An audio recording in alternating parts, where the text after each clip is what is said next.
So we're going to go through about 10 of those pretty quickly. And I'll just share with you what our research shows the health and environmental impacts to be. And this is research that we've done, but also research that we've compiled from independent scientific organizations, from the EPA itself, which I'll say, that they have a staff there that frequently recommends that pesticides not be registered. And they're usually overruled by the EPA administration, which is a little bit more susceptible to political and economic interests. But their scientists there do research, they do evaluate this kind of stuff, and it's usually pretty good. So something else that we're going to notice with a lot of these herbicides is that they're not actually that effective at controlling weeds in the long term. They're good at killing a plant and burning down a plant, but their impacts on soil biology and on the larger ecosystem actually promote more weeds to grow. They create conditions that are favorable to weeds, especially the kind of more tenacious invasive species that we see in the Northwest and Oregon and Washington. So notice that as well as we go through some of these. So the very first one on their list, and a really big one, is 2,4-D. And this is one of the most widely used herbicides in the world. They use it on rangelands and on pasture, wheat production, and it's actually in a lot of residential pesticide products now as well for use on home lawns. And this became famous back in the Vietnam era as one half of Agent Orange. Agent Orange was 2,4-D and 2,4,5-T combined in equal parts. And this is what they sprayed to defoliate forests in Vietnam. Symptoms of 2,4-D poisoning in people are irritation and inflammation of the skin and eyes. It's really bad about that. Hives, dizziness, nausea, vomiting, that kind of thing. Usually accompanied with headaches, labored breathing, sore throat. In laboratory animals, as well as in humans, and people who have been exposed, who have been studied, 2,4-D caused genetic damage, which is obviously irreversible. 3 recent laboratory studies indicate that 2,4-D has the ability to reduce the effectiveness of the immune system as well, making people and animals more susceptible to other problems. 2,4-D is classified as a possible carcinogenic substance by the International Agency on Research for Cancer. Studies of exposed farmers who use a lot of DDT also confirm this. And new studies indicate that 2,4-D reduces fertility in several ways. It causes low sperm counts in males and damaged sex organs in laboratory studies. When low doses of commercial 2,4-D herbicide were given to pregnant laboratory animals, it reduced the size of their litter by about 20%. Recent data collected by the US EPA suggests that 2,4-D is also contaminated with dioxin. This is a really toxic chemical. You see a lot of it from incinerators where they burn plastics and trash and garbage. It's produced that way as well. But when they manufacture 2,4-D, this dioxin is introduced as an industrial contaminant. And so you get that as well. Monitoring by the USGS showed that 2,4-D is frequently found in rivers and streams, also measured in many air samples. 2,4-D on lawns is linked with increased cancer in pets and dogs. And 2,4-D causes genetic damage in plants, although it's sometimes too small to cause visible damage. It's visible when you study it under a microscope, but looking at it, you don't see it. Clopyralid is the next one. This is an herbicide that's commonly sold under the brand names Transline, Stinger, and Confront. It's used on lawn and turf, also ranges, pastures, rights of way. They use it a lot there to control weeds, as well as on sugar beets, mint, and wheat. It's also an eye irritant. It can cause irreversible damage to the eyes and permanent impairment of vision. Laboratory tests, clopyralid caused what the EPA called substantial reproductive problems. Could be reduced fetal weight, birth defects, skeletal abnormalities in mammals, and an increased number of fetuses with hydrocephaly, meaning more fluid in the head, smaller brains, larger heads, strange shape.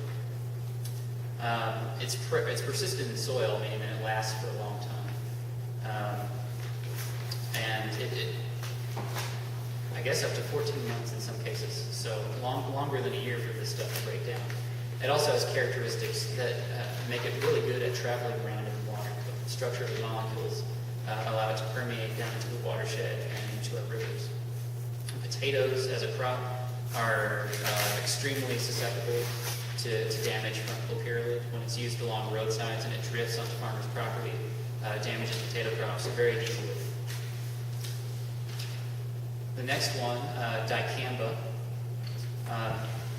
This one is associated with nervous system problems. It actually inhibits an enzyme called acetylcholinesterase and can lead to non-Hodgkin's lymphoma. In laboratory animals, exposure to dicamba has caused decreases in body weight, liver damage, an increased frequency of fetal loss, and irreversible eye damage. It's mobile in the soil, so like clopyrifos, it lasts for a while in the soil. It's very good at moving around and can contaminate groundwater. It's actually been found in groundwater in 17 different states. It does volatilize easily, so it evaporates when it's hit by UV, but it also drifts, so when it's sprayed along roadsides or elsewhere, it can travel pretty far. Diclofenac, another one on the list. This is used to kill weeds in shrub beds, orchards, and berry fields. And it's actually one of the most toxic substances known in terms of degenerating nasal tissue. So if you inhale it through your nose, it's one of the absolute worst things for you in terms of that. It has caused cancer in 3 different species of laboratory animals: rats, hamsters. It also has increased the frequency of liver tumors in those same animals. Injection of mice with small amounts of diclofenac caused an increase in the frequency of lymphoma and other kinds of cancers. It's really persistent in the soil, again, as most of these are. It vaporizes pretty easily, so it can also contaminate the air in areas where it's used.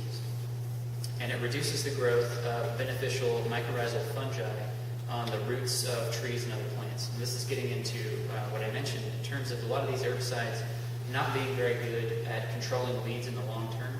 They degenerate a lot of the organisms in the soil that actually help the plants that you want to grow and absorb the nutrients that they need, nitrogen, calcium, and these other things out of the soil. You kill that fungi and the bacteria, the other things that those plants need, you open up the plants to diseases, other pests, other problems, and you encourage weeds to come in. So in the long run, use of these kind of herbicides actually exacerbates weed problems rather than solving them. Diuron, the next one. This is sold under brand names like Carmex, Direx, and Diuron. And it's used a lot along rights of way for control of weeds and other vegetation. Exposure to Diuron causes formation of methemoglobin, which is sort of a mutated form of hemoglobin, which is in your blood. They're also irritating to the eyes. EPA classifies Diuron as a known carcinogen because it has caused bladder cancer, kidney cancer, breast, and other cancers in laboratory animals that have been subjected to exposure. It's caused genetic damage in developing embryos and in bone marrow cells. It is a widespread water contaminant. The USGS survey, which I mentioned earlier, found Diuron in about 20% of the rivers and streams that they looked at across the national monitoring programs. This is all over the country. And even a low concentration of Diuron, like about 0.1 part per billion, reduces the photosynthesis in aquatic plants. So algae, other things that the bottom of the food chain depend on for food are affected by this herbicide. This is also another one that will harm the fungi and the nitrogen-fixing bacteria that are in your soils, which help crops and other desirable plants to grow. The next one is glyphosate, which is Roundup. It's one of the most, if not the most widely used herbicide in the U.S. and in the rest of the world. It's literally everywhere. It's used on gardens, yards, non-agricultural areas. It's also used now on genetically modified Roundup-resistant crops, corn, soybeans, alfalfa now, which have been engineered to withstand exposure to Roundup so that you can actually use more of it. Symptoms of exposure to glyphosate include eye irritation, blurred vision, skin rashes, all of the same kind of stuff, nausea, sore throat. This one actually has been shown to cause asthma as well. Glyphosate herbicides, They've been shown in some cases to cause genetic damage in laboratory tests with human cells as well as with laboratory animals. And then subsequent studies of farmers who frequently use glyphosate herbicides have confirmed these tests. There's also laboratory evidence that glyphosate herbicides can reduce production of sex hormones affecting reproduction, and they're very good at contamination of water. Although some of these studies are kind of limited, there are new results that are coming in, pretty frequently now that show that it commonly contaminates streams in agricultural and urban areas. Again, because it's so widely used. This one is also attributable to much of the drift issues that we see with pesticide use, again, because of how frequently it's used. But something to take note of. This also, glyphosate, increases the severity of a variety of different plant diseases, which again, in the long term, even though we don't have data for how this affects the soil, fungi, and bacteria, opening up your plants to diseases makes them more susceptible to insect pests and to pests of other kinds. So, in terms of long-term weed management along roadways, right-of-ways, or anywhere else, it's not the best option. We have a few more here, just a few.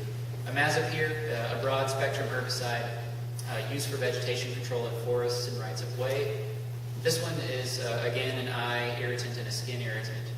It actually also has resulted in fluid accumulating in the lungs of laboratory animals that's been tested on, and can result in brain and thyroid cancers. It persists in the soil for over a year, which means your likelihood of coming into contact with the stuff is pretty high because it doesn't go away for a while.